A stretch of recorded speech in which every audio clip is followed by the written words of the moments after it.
Hello everyone, myself Manisha. I'm TGT Math working under सर्व शिक्षा अभियान in a school. I'm going to teach you mathematics. मैं जो भी videos upload करूंगी वो छोटे होंगे और स्टेप बाय स्टेप होंगे ताकि आप इजीली उसको ग्रैस्प कर पाएं। तो चलिए हम शुरू करते हैं सीक्वेंस से।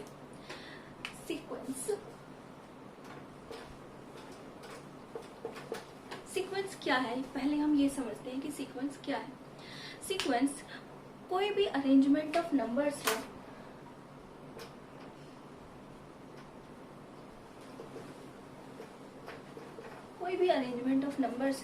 which follow definite order.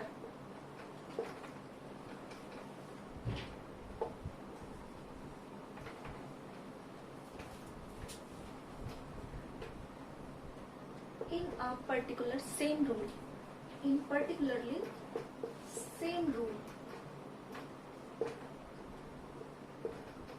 अगर हम समराइज करके कहें कि कोई भी सीक्वेंस जो कि एक पैटर्न फॉलो करती है वो सीक्वेंस है। कोई भी नंबर ऑफ टर्म्स जो सीक्वेंस है वो कोई ना कोई एक ही सिंगल पैटर्न फॉलो करती है। फॉर एग्जाम्पल अगर हम बात करें एक एग्जाम्पल से, तो अगर मेरे पास एक स्टैंडर्ड फॉर्म है इन विच an is equal to a3n plus 2। अब बात करते हैं an क्या है, n क्या है।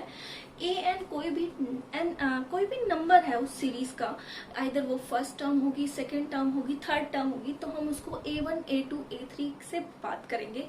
n क्या है, अगर वो फर्स्ट है तो n की वैल्यू 1 है, सेकेंड नंबर है तो n की वैल्यू 2 है। अब ये क्या है ये हम चलिए देखते हैं। अगर मेरे पास मुझे इस सीक्वेंस को निकालना है कि ये एक ही सिंगल पैटर्न की सीरीज है और इस सीरीज को आपको क्वेश्चन पूछा जाएगा कि आप इस सीक्वेंस को बताओ और उसका पैटर्न जो है, जो पर्टिकुलर रूल की हम बात कर रहे थे वो रूल है कि इस सीक्वेंस का जो भी टर्म है इसमें वो इस पैटर्न को फॉलो करेंगे। अब ये कैसे करेंगे, इस तरह के क्वेश्चंस हम डिस्कस करेंगे। देखिए सबसे पहले हम क्या करते हैं, इसमें n की वैल्यूज फाइंड आउट करते हैं। अगर मैं n की वैल्यू 1 डालूंगी इसमें तो a1 निकलेगा, दैट मीन्स उस सीरीज का फर्स्ट नंबर निकलेगा। n1 plus 2 दैट मीन्स आपको इसको सॉल्व करना है। You have to solve this 3 into 1 3 plus 2 3 plus 2 is 5। That means जब हमने n की वैल्यू 1 पुट करी तो सीक्वेंस का जो फर्स्ट नंबर आया उसकी वैल्यू कितनी है, 5। जैसे ही हम उसमें n की वैल्यू 2 डालते हैं तो हमारे पास 3 into 2 plus 2 6 plus 2 is 8। That means इस सीरीज की सेकेंड टर्म क्या है, 8 है। ऐसे ही n की वैल्यू 3 डालेंगे, a3 3 into 3 plus 2 that means 11। इसी तरह से हम इसकी बाकी टर्म्स भी निकाल सकते हैं। तो ये इस तरह के क्वेश्चंस आपके पास आते हैं फ्रॉम 6 to 8। एग्जैक्टली आपके पास 6th 7th में इस तरह की सीक्वेंस नहीं कही जाएगी, बस आपको ये टर्म दे दी जाएगी कि पुट कीजिए n की वैल्यू क्या है। बेसिकली वो आपको 6 से ही प्रिपेयर करना शुरू कर देते हैं कि आपको वैल्यूज पुट करनी आए ताकि आप पहुंच सके कहाँ तक, सीक्वेंस तक। इस तरह की काफी सीक्वेंस होती हैं जिसके बारे में हम पढ़ेंगे। तो हम बात करते हैं कि सीक्वेंस तो हमने सीख ली कि किसी तरह का पैटर्न वो फॉलो करेंगी, लेकिन ये सीक्वेंस के सीरीज के भी एक पर्टिकुलर रूल के अकॉर्डिंग नेम होते हैं। तो हम आगे बात करेंगे कि ये सीक्वेंस और सीरीज हमें कहाँ तक लेकर जाती हैं। ये हमारे पास 3 तरह की होती हैं, एपी, जीपी एंड एचपी।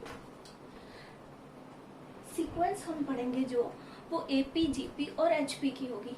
अगर उस सीरीज के टर्म्स में जो डिफरेंस आए हर 2 टर्म का वो सेम हो तो वो एपी।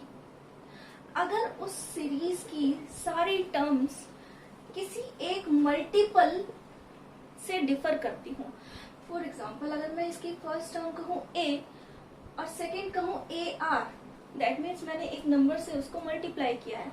यहाँ मैंने क्या किया था, अगर a टर्म थी तो सेकेंड टर्म में मैंने उसमें एक डिफरेंस, एक इंटीजर या कोई भी कुछ भी नंबर जो है मैंने ऐड कर दिया d, so on a plus 2d मैंने ऐड किया, तो मैं क्या कह रही हूँ, इन टर्म्स में अगर किसी एक कॉमन डिफरेंस को ऐड कर दिया जाए, एक कॉमन डिफरेंस आए d हर टर्म में, तो वो AP है। यहाँ पर एक आएगा कॉमन मल्टीपल, यानी कि मैं कहूंगी कि हर नेक्स्ट टर्म को प्रीवियस टर्म से किसी r को मल्टीप्लाई कर दिया जाए, तो नेक्स्ट टर्म हमारी वो ऑब्टेन हो जाती है। AP and GP। बात करें हार्मोनिक प्रोग्रेशन की, तो हम ये कहते हैं कि AP को रिवर्स कर दिया जाए तो हमारे पास हार्मोनिक प्रोग्रेशन आ जाता है। फॉर एग्जांपल, चलिए इसके बारे में हम बाद में बात करेंगे, जब तक हम ये नहीं अंडरस्टैंड कर पाएंगे तब तक हम HP नहीं समझ पाएंगे। तो पहले शुरू करते हैं AP से।